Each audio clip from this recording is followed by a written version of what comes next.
All right, y'all, welcome back. This is going to be lecture 2 for Congress. So we're going to talk about Alexander Bolton's paper, which was presented in APSR, one of the best political science journals. I think it was 2024. I tried to pick some new stuff that I had not read. It's called Gridlock, Bureaucratic Control, and Non-Statutory Policymaking in Congress. So always read through the abstract, and then we'll jump into section 0, the intro.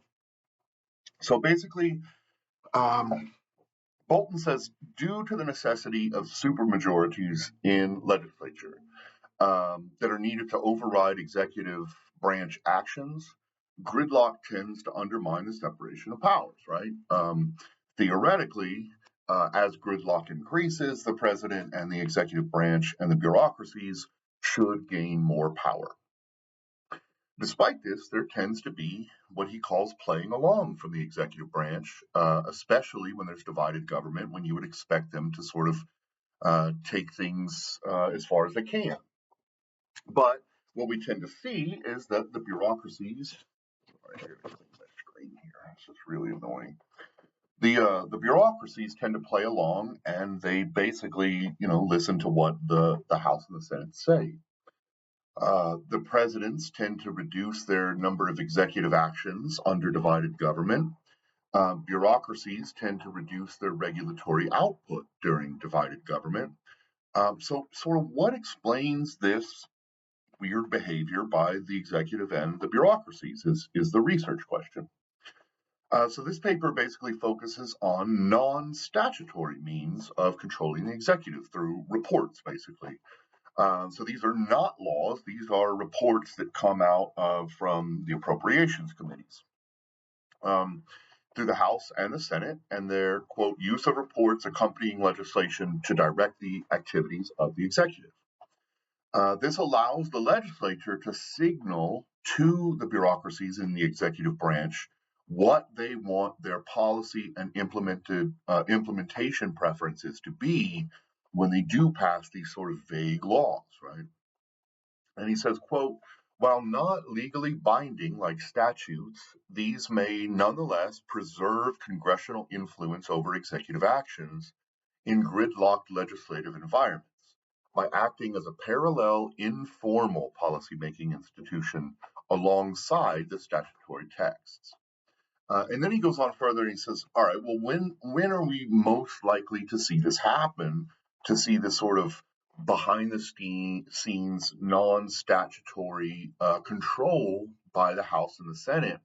And he says, all right, well, first, we're most likely to see this when the Congress and the president have different policy priorities, right? So if you got a Republican in presidency and a Democratic Congress, obviously you're going to have some problems, right? And then second, he says when gridlock increases and full legislation becomes very difficult to pass. And we know that there are some chambers that get much more legislation passed than others. And he's saying when we find that legislatures are having a hard time passing legislation, what they'll do is they'll use these non-statutory reports to try to steer and control the bureaucracies. And his main argument is that it's an interaction of these two. So when we get a high level um, of both sort of policy differences and also gridlock, then we should see a big burst of these non-statutory reports. And the data he uses to try and test his theory is from the Appropriation Committee reports that accompany annual funding legislation from the House and the Senate Appropriation Committees from 1923 to 2009. So the appropriation committees came in after 1922. That's why he starts it there. And then it basically went up until the data was available. Okay, so move on to section 1. We'll go straight to section 1.2, non-statutory. I think I spelled something wrong there, for Congress. So the big question is here, why would agencies take these non-statutory suggestions from Congress, right?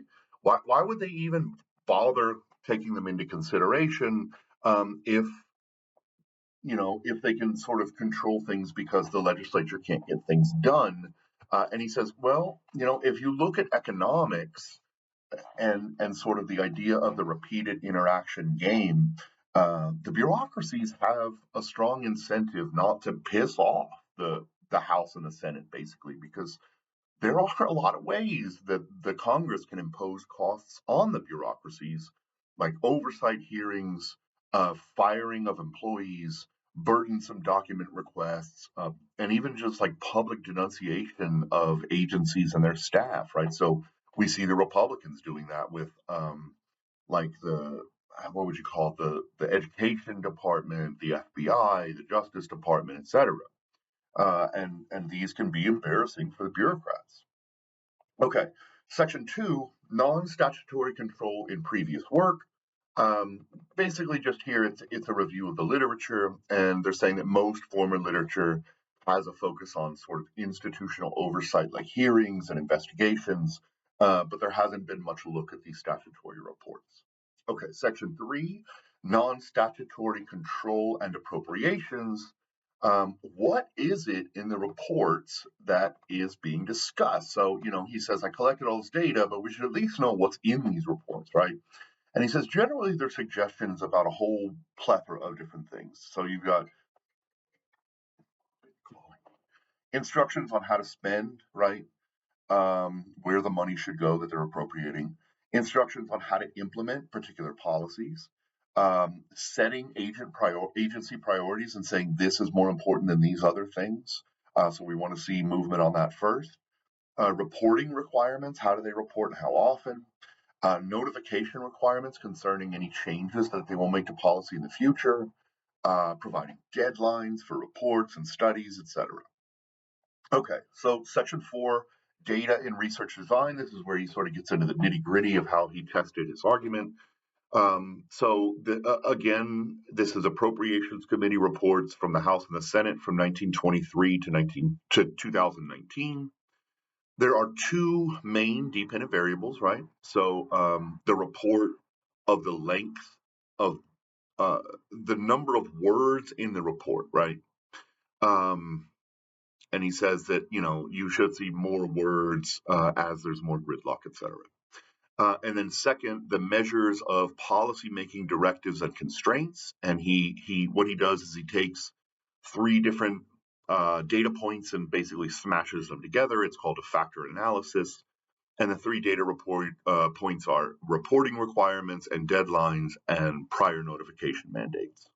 So don't really worry about the nitty gritty of the math or any of that kind of stuff. Just know that, we should talk about how the variables are built.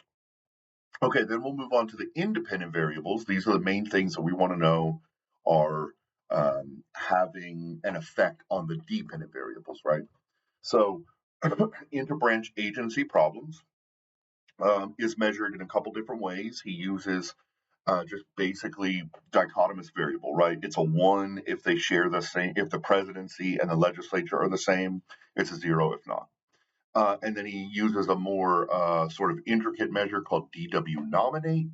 And this is built by someone else, but what it does is it scores the policy difference between the subcommittee leader and the president to know how far apart they are ideologically. And then they also use the mean of the president's ideology and the whole subcommittee score, right, to know the difference between the subcommittee in general. All right, the second main measure is gridlock, like we talked about. And he uses some score that's built about the filibuster difference of sort of the main filibuster senator from the president's party. And then the main one was the combination of those two, right? So gridlock uh, and the number of words.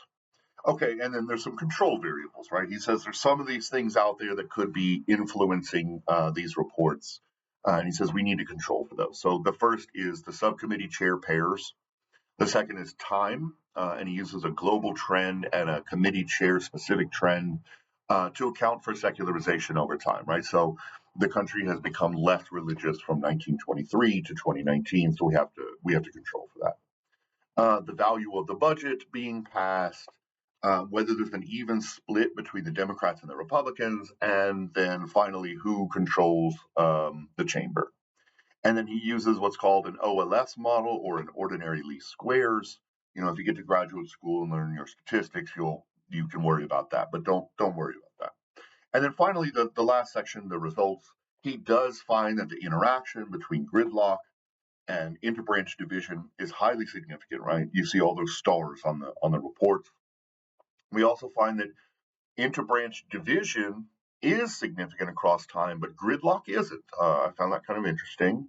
And then finally, with the control variables, we find that divided chambers affect report length, that the sort of post Newt Gingrich boostering of staff in the Republican Party also affected it, and secularization affected it. So, um, don't worry about the nitty gritty of the paper. Try to take in sort of what's in the abstract, what are the findings. I really just want to sort of teach you guys how to walk through a research paper as this semester progresses. So, thank you so much for being here. Have a great day. I'll have the question up ASAP.